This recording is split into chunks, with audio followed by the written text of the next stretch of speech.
5 benefits میں آپ کو بتاتا ہوں توبہ کرنے کے، استغفار کرنے کے. نمبر 1، استغفار provides sustenance. In fact, it increases sustenance. یہ سورہ نوح کی آیت نمبر 10 سے 12 آپ پڑھیں گے، اس میں اللہ سبحانہ تعالیٰ حضرت نوح کا سینٹینس کوٹ کرتے ہیں کہ وہ اپنی قوم کو کہتے ہیں کہ اے میری قوم کے لوگوں، اللہ سے استغفار کرو، اللہ تعالیٰ بہت زیادہ معاف کرنے والا ہے، بار بار معاف کرنے والا ہے، اور اس کے نتیجے میں اللہ تم پہ بارش برسائے گا، کنٹینیوس برسائے گا، ایک دن نہیں، کنٹینیوس برسائے گا. اللہ تعالیٰ تمہارے ویلتھ میں انکریز کرے گا، مال کے الفاظ ہے، مال انکریز کرے گا. اللہ تعالیٰ تمہیں اولاد دے گا، تمہاری اولاد میں انکریز کرے گا. کتنی سکسیس سٹوریز ہیں کہ کسی کی اولاد نہیں ہو رہی تھی، استغفار میں بڑھے، اللہ نے اولاد دے دی. اللہ کا کرنا ہے. اور اللہ تعالیٰ جو ہے وہ تمہیں گارڈنز دے گا، یعنی ایگریکلچرل لینڈ اس ٹائم کی ہائیسٹ لیول آف پراپرٹی.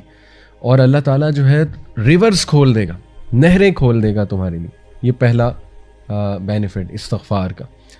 اور استغفار کیا ہے؟ ان شارٹ بیسٹ اللہ کے نبی صلی اللہ علیہ وسلم نے بتایا، استغفر اللہ الذی لا الہ الا هو الحی القیوم واتوب الیہ.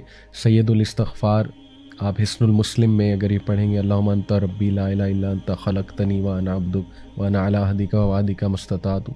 یہ پوری دعا ہے سید الاستغفار. اس لیے وہ والے اذکار استغفار ریلیٹڈ جو سنت سے ثابت ہے، استغفر اللہ واتوب الیہ. اللہ کے نبی صلی اللہ علیہ وسلم 70 بار ایک حدیث میں آتا ہے دن میں استغفار کرتے تھے. ایک حدیث میں آتا ہے کہ ایک سیٹنگ میں، یعنی نماز کے بعد اللہ کے نبی صلی اللہ علیہ وسلم کو صحابہ نے 100 بار استغفار کرتے دیکھا ان ون سیٹنگ. ٹھیک ہے، تو اس کی کوئی تعداد ایز سچ ڈیفائن نہیں ہے کہ اتنی ہی بار کرنا ہے. یہ بس آپ کریں، لیکن انٹرنلائز کر کے، فوکس کر کے، انشاءاللہ ندامت شو کر کے، تبھی فائدہ ہے نا، تبھی استغفار کا فائدہ ہے. نمبر 2، استغفار اوپنز دا ڈور آف مرسی. یہ کہاں سے ثابت ہے؟ یہ میں آپ کے سامنے رکھتا ہوں سورہ ہجر کی آیت نمبر 49، چیپٹر 15 ورس نمبر 49. اس میں اللہ سبحانہ و تعالیٰ استغفار کا ایک فائدہ بتاتے ہیں. وہ کیا ہے؟ نبی عبادی انی انا الغفور الرحیم. او محمد صلی اللہ علیہ وسلم، انفارم مائی سرونٹس، میرے بندوں کو انفارم کر دو دیٹ انی انا الغفور الرحیم، میں بہت زیادہ معاف کرنے والا ہوں اور رحیم، بہت رحم کرنے والا ہوں. تو اس آیت سے یہ ثابت ہوتا ہے کہ استغفار اللہ کی رحمت کے دروازے کھولتا ہے، اور اللہ کی رحمت کے ہم سب طلبگار ہیں. ٹھیک ہے، we need the mercy of اللہ سبحانہ و تعالیٰ. اور جب مرسی کے دروازے کھل جاتے ہیں تو ساری بندشیں دور ہو جاتی ہیں.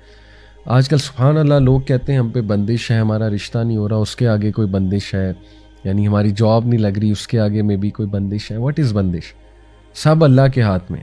اللہ تعالیٰ، کیا اللہ کو کوئی یہ لوگ کہتے ہیں نا فلانا جادوگر ہے، اس نے کوئی بندش کر دی، فلانے نے اثر رکھوا. کیا یہ گندے مندے لوگ، مطلب یہ پلید قسم کے لوگ، sorry to use this harsh word, جو سو کالڈ جادوگر، یہ اللہ کو روک سکتے ہیں کہ اللہ کچھ دینا چاہ رہا ہے اور یہ لوگ اللہ کو روک دیں؟ تو استغفار سے اگر لیٹ سے کوئی بندش، آپ کہتے ہیں جی ہمارے ذہنوں میں ہے جی کہ بندش، اگر کوئی ہے بھی تو اللہ تعالیٰ یہاں گارنٹی دے رہا ہے کہ استغفار سے اللہ رحمت کے دروازے کھول دیتا ہے. تو استغفار میں بڑھیں. پھر نمبر 3، استغفار ریموو اسٹریس اینڈ انگزائٹی. یہ دور اسٹریس اور انگزائٹی کا دور ہے. لوگ پریشان ہیں، اسٹریس ہے، انگزائٹی ہے. یہی دو مسئلے نا، یا اسٹریس ہے یا انگزائٹی ہے. ابو داؤد کی حدیث ہے، سنن ابو داؤد کی. اللہ کے نبی صلی اللہ علیہ وسلم نے فرمایا، if anyone constantly seeks pardon from Allah, اگر کوئی مستقل اور کانسٹنٹلی، یعنی کنسسٹنسی کے ساتھ اللہ سے توبہ کرتا ہے، اللہ ول appoint for him a way out of every distress and a relief from every anxiety. سبحان اللہ. اللہ ہر ڈسٹریس سے، ہر انگزائٹی سے اس کے لیے کوئی راستہ نکال دے گا اور ریلیف دے دے گا. اب ریلیف کی شکلیں ہیں، ٹھیک ہے نا. ریلیف اللہ کی طرف سے آتا ہے، ڈیفینیٹلی آتا ہے. Relief could be the strength to go through a problem, right. Relief could be the will power. Relief could be the سکینہ، کہ اتنی مشکلات کے باوجود سکینت ہے، ایک انسان راضی ہے. ریلیف کوڈ بی غنا آف دی ہارٹ، غنا دے دیا، ہارٹ کو ایکسپینڈ کر دیا اللہ نے، رائٹ. وسعت دے دی، کلیرٹی دے دی، right. Relief could be clarity. Clarity آ گئی آپ کو ایک میٹر کی کہ میرے ساتھ یہ ہوا کیوں، ہو کیوں رہا ہے. سبحان اللہ. کلیرٹی سے